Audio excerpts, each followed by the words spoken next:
Oui, parce que ça demande de plus en plus d'efforts d'accéder à ce niveau-là, C'est puisqu'il n'est ça. pas proposé dans l'école publique, oui. Mais alors, il y aurait un truc à vérifier. J'avais vu un documentaire, ça remonte, j'aimerais trouver des datas là-dessus, assez incroyable, sur, mais là, je vais encore, peut-être que des gens avec des bonnes intentions, d'empathie, pour pas dire plutôt à gauche, vont pas être contents, mais il me semblait que le pourcentage d'ouvriers à Polytechnique près 68 était énorme comparé à aujourd'hui. Et tu passes de 67 à 70, genre, enfin tu regardes 5 ans avant, 5 ans après, si tu veux, entre 64 et 75, tu as eu une chute énorme. Et j'avais vu qu'une des explications qui avait été amenée, c'est qu'en fait, avant 68, donc c'est pas 68 libération sexuelle, hein, dont je fais référence, enfin, c'est ça, mais c'est 68 libération de tout le monde va à la fac.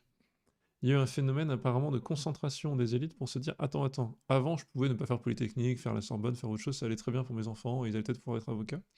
Maintenant que tout le monde va à la fac, qu'il y a tous les prolos, tout le monde qui se ramène à la fac, en gros, et que tout le monde a un diplôme de fac qui vaut plus rien, ouh là là, il faut aller dans l'excellence, et donc on va tous faire un gros coup de panique, commencer à payer plein d'écoles privées de profs comme moi, hein, pas de souci, je participe au système, etc., pour ouh là là, être sûr d'aller dans les bonnes écoles. Vu que la fac ne vaut plus rien, faisons ça. Et donc on a eu une concentration qui s'est faite en partie par l'argent. Alors là, beaucoup de gens vont être ravis de dire ah, tu vois, tu fais partie du problème. Mais, et qui ont réagi très fort pour ça, et donc les ouvriers et tout n'ont pas pu suivre. Et donc le pourcentage a sauté, enfin a baissé, pardon, après 68. Est-ce que c'est vrai? T'as pu debunk ce que je viens de dire ou pas? Je crois que c'est Non, vrai. je sais que ça a baissé, enfin tout a baissé, dans toutes les écoles quasiment, Mais j'avais vu une à analyse comme l'ENA, ça. Polytechnique, j'ai Mais, balancé un lien dans ah le oui. chat. Moi j'avais vu une analyse due à 68. Alors je suis pas le réactionnaire anti-68, c'est pas mon point, hein, c'est plus dû à cette justement globalisation, comment dire, de la faculté. Alors attendez, je vais parler au chat une seconde. Y a-t-il Mmh. eu dans les données françaises une chute des classes populaires et classes moyennes aux écoles comme Polytechnique et l'ENA après 68 due à la libéralisation de l'accès à l'université? Oui, parce que les gars, je ne tape plus, hein. Moi, je ne tape plus rien, je parle à mon ordi, hein. J'appuie sur un bouton, ça tape un peu partout. Il y a des applis qui font ça, vous cliquez quelque part où il y a un texte, vous appuyez sur un bouton et ça tape, ça écrit dedans. Est-ce que tu vibe code, comme ça en parlant? Oui. Ah, je suis dans VS, enfin, je suis dans Visual Studio là et je fais que parler à Claude Code comme ça, hein. Ah, je Ah fais la 100% classe! ça. Ah oui, non, je passe mon temps à parler. Mais du coup, c'est pas structuré? Parce que quand tu envoies un énorme pâté, il y a pas des paragraphes et Ah tout, si, le si? truc structure. Oh, après, ça sert pas à grand chose pour Ouais, le LLM, mais si, il structure. Il y a des trucs intelligents, ils sont basés sur Whisper et tout. Et quand tu parles, il comprend qu'il y a OK. des bullet points, il met les bullet points et tout, et tu peux lui dire selon les applis quel style tu veux. Genre dans les textos, il est moins formel. Dans les mails, il est très formel. Il détecte le type d'appli sur lequel tu es en train d'écrire, et après, il s'adapte. Non, c'est vachement bien fait, hein. Il y en a beaucoup des trucs comme Ah ça. ouais, ouais, il Je faut vais que je pas me faire note de la, ça parce que ça je vais va pas faire être de la pub pour implémenté un ou ça. l'autre, mais ah oui, c'est incroyable. OK. Alors apparemment, attendez, est-ce que je peux vous partager le partage? Voilà, je suis fatigué. Est-ce que je peux vous partager ce truc-là? Facilement, je ne sais pas. Alors attends, partager l'analyse de. Alors là, j'utilise Gemini, peut-être que tout le monde va me dire que c'est pas bien, mais bon, c'est comme ça. Moi, j'aime bien Gemini. Alors attention, hop, j'essaye ici. Gemini nous dit qu'apparemment, on va voir si c'est sourcé son truc, hein. On essaie de faire du sourcing. Si je retourne ici, hop, La voilà, c'est criqui foutu. Alors, l'observation, on va essayer de lire un peu le texte là, qui est mal foutu. Hop. Médéric hurle. Hop, oui, je fais un truc très laid, c'est comme ça, on s'en fout. Voilà, on est bon. Une fermeture sociale des très grandes écoles après 68 est un fait largement documenté par la sociologie de l'éducation. Ah! Non, je l'ai pas inventé. J'avais vu, il me semble, Ah! une source pas complètement absurde, genre documentaire Arte, tu vois. Contrairement à l'idée reçue d'une ouverture continue, les données montrent que les classes populaires et les classes moyennes ont vu leur part chuter dans ces établissements d'élite au moment où l'université se démocratisait. Bah oui, en fait, c'est assez logique. Est-ce que ça veut dire qu'il fallait pas démocratiser l'accès à la fac? Je sais pas, je dis pas, j'ai pas la réponse ultra évidente, mais une étude, alors qu'est-ce que c'est que ça? Par Michel Euria et Claude Taylor. Ah, je les connais pas malheureusement, donc je ne sais pas si ces gens sont sérieux. Mais voilà, on part, regarde-moi ça. Période, 29%. Ils ont fait un mix apparemment de XNA et NSHEC. On part de 29% à 9%. Enfin, c'est énorme. Origine populaire, c'est enfants d'ouvriers, employés, artisans, petits commerçants, agriculteurs. Mais c'est incroyable. 29 à 9, c'est le genre de chiffre que j'avais en tête, tu vois. Bon là, il est très globalisé entre 90 et 94, donc c'est beaucoup plus loin que ce que je pensais. Moi je pensais qu'il y avait eu une chute plus rapide, il faudrait voir les chiffres en 70, 72, tu vois, mais vraiment, pas inintéressant. Je sais que ça, c'était... bah, est-ce qu'on peut lutter contre ça? Alors, est-ce qu'il faut donc ne plus souhaiter la démocratisation de l'université? Ou qu'est-ce qu'on peut faire? Enfin, c'est pas évident. Quelqu'un dit qu'il y a 100 fois moins d'ouvriers. Eh ben écoute, il faudrait vérifier. Je crois qu'il y a aussi une fake news sur le fait qu'il n'y a plus d'ouvriers en France. Juste qu'on les voit plus parce qu'ils sont nulle part, on n'en parle pas. On dit juste que c'est des vilains gilets jaunes qui sentent mauvais, tu vois. Je vais pas faire le démagogue, mais j'ai l'impression qu'ils sont aussi sous-traités dans les médias. Et qu'ils sont quand même quelques millions en France encore. Et que c'est pas une classe qui est très représentée. Ah, vous allez vous dire, il passe de droitard à gros communiste en 2 minutes, mais voilà. Non, mais il faut quand même être sincère. Je suis pas sûr qu'on. Je suis pas sûr vraiment que les ouvriers soient aussi représentés qu'ils sont. Donc on peut faire un petit check d'IA en direct, hein. Quelle est la part Oh, d'ouvriers dans les années 2020 en France?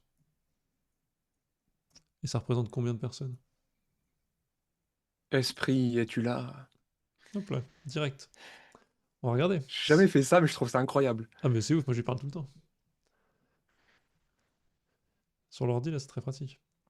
Alors, 18% de la population en emploi en France. Bah, tu vois, la personne qui disait il n'y en a plus aujourd'hui, il y en a peut-être. Il n'y en a pas 100 fois moins, c'est sûr. Ils n'étaient pas 500 millions. Ils sont encore 5 millions. Je sais pas si ça vous fait un mindfuck de l'information que vous avez de la sociologie française, mais même si c'est un déclin, on est passé de 40% à 18%, ça fait quand même beaucoup. C'est un des piliers de la structure sociale française, et c'est juste qu'on ne voit pas ces gens. En fait, on les voit pas, ils sont en province, ils ont des logements où c'est pas toujours simple, ils ont des factures à payer, ils prennent leur voiture, on leur dit qu'il faut pas conduire trop vite parce que c'est à cause de la pollution dans le monde. Enfin, j'ai de l'empathie pour les classes ouvrières. J'ai vraiment de l'empathie. Moi, il faut remonter une ou deux générations dans ma famille pour y être, hein, dans le classe ouvrière. Donc, moi, je suis sorti de la pauvreté depuis longtemps, personnellement. Mais c'est pas des gens. Ils sont invisibles, mais ils sont pas inexistants. Et ensuite, ça peut avoir des répercussions. On va peut-être pas partir là-dessus, mais des répercussions politiques. Tu vois, l'invisibilité spontanée qu'ils ont, elle est pas express. C'est pas la faute des gens qui s'en rendent pas compte, mais ça peut expliquer aussi certains votes, le fait qu'on ait quasiment la moitié du pays qui vote entre l'extrême gauche et l'extrême droite. Enfin, je pense que tout ça, ça va ensemble. Et l'accès de la classe ouvrière aux écoles, c'est vraiment...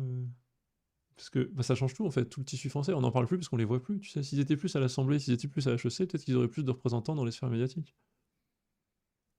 Il y a un truc vicieux là-dessus aussi. Réventière qui dit, voilà, 5,2 millions d'ouvriers et 3 millions de millionnaires. Ah, ça, c'est bien. Ça, c'est bon signe. C'est-à-dire qu'il y a quand même des gens qui arrivent à faire de l'argent. Moi, je reste... Mm. Moi, je sais très bien qu'il y a des millionnaires. J'espère que tu ne dis pas ça pour les opposer. Euh, je pense pas que l'économie soit un gâteau... Enfin, tu vois.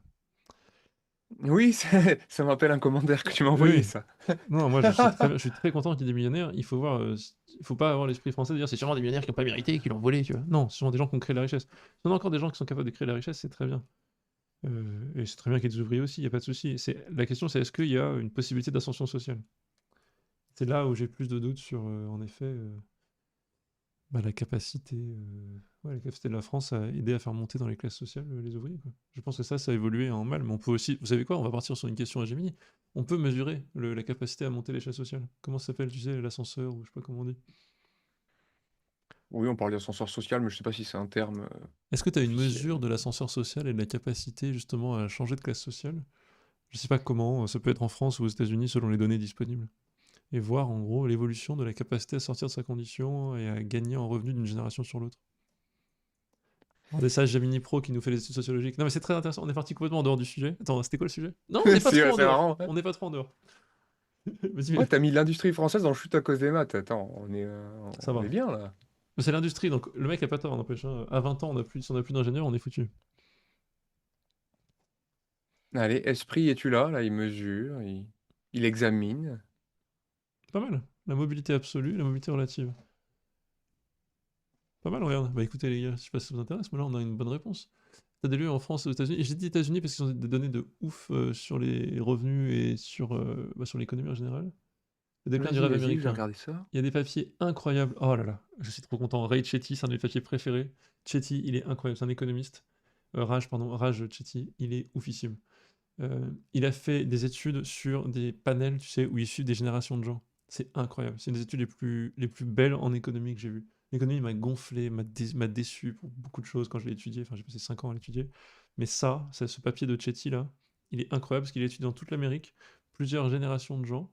Et en fait, il peut te dire où est-ce qu'il y a eu la plus de mobilité sociale en fonction de est-ce que tu viens de la ruralité, est-ce que tu viens de la ville, quel type de ville, quel type de truc, est-ce que tu es plus lié au sud avec des échanges avec, je sais pas, le Mexique ou au Canada, j'en sais rien. Et tu peux étudier, même si t'as pas de causalité, mais tu peux voir des corrélations, en gros, sur des générations, sur où est-ce qu'apparemment l'American Dream, donc la capacité à sortir de ta condition, existe. Vraiment assez incroyable. En France, la situation est moins documentée, ouais, c'est le problème. Parce qu'il fallait un énorme panel où tu suis des gens, tu suis leurs enfants et leurs petits-enfants, enfin, tu sais, les gens meurent, les gens répondent plus aux études, donc c'est pas facile à suivre. Vraiment top. 90% des gens nés en 40 gagnaient plus que leurs parents. Après, il y avait une pauvreté générale. C'est un peu le problème. La méthode absolue, à l'époque, les gens n'avaient pas un frigo et un congèle, tu vois. Donc c'est vrai qu'il faut faire attention à Mm. ça.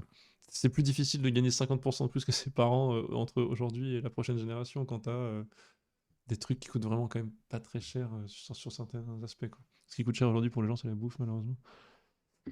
Alors, la capacité à changer de rang, l'OCDE utilise une mesure parlante, le nombre de générations nécessaires pour qu'un enfant du bas de l'échelle atteigne le revenu moyen. Ça, c'est C'est intéressant. intéressant ça. Danemark, 2 générations. France, 6 générations. Oh, notre pays est tellement coincé, c'est un enfer. C'est un enfer, j'ai honte. Oh, j'ai honte. 6 Dur, hein? générations. Ah, 6 générations pour sortir du 10% les plus pauvres. c'est vraiment... C'est une honte. C'est pas normal. C'est dur quand tu parles d'égalité des chances à tout va et qu'il Ah faut non. 6 générations pour sortir de la mouise, quoi. Ça, c'est le problème de la France aujourd'hui. Ouais. Danemark, 2 générations, ok. Et encore, limite, tu vois, je m'en foutrais si le 10% le plus pauvre était à peu près ok. Le problème, c'est que les 10% les plus pauvres en France, ils sont mieux que dans des pays en développement, hein. Mais compliqué. C'est des trucs où quand même, tu dépends vraiment du seul employeur du coin, tu es en précarité, tu vis en stress de factures chaque mois. Enfin, c'est quand même des situations pas simples. Là, j'avoue, je vous cache pas, je savais pas, hein. Le 6 générations, là, j'avais pas ces chiffres en tête exactement. C'est pas très bon. Ouais. Non, c'est compliqué parce que j'ai vu une vidéo récemment là où quelqu'un expliquait qu'en fait, dans certaines situations, t'as même pas accès à ce qui pourrait vraiment te sortir de cette pauvreté-là, Hmm. parce que c'est même pas dans ton éventail de possibilités de penser. Tu sais que depuis des générations et des générations, de toute façon, dans ta vie, il y a que tel type d'activité.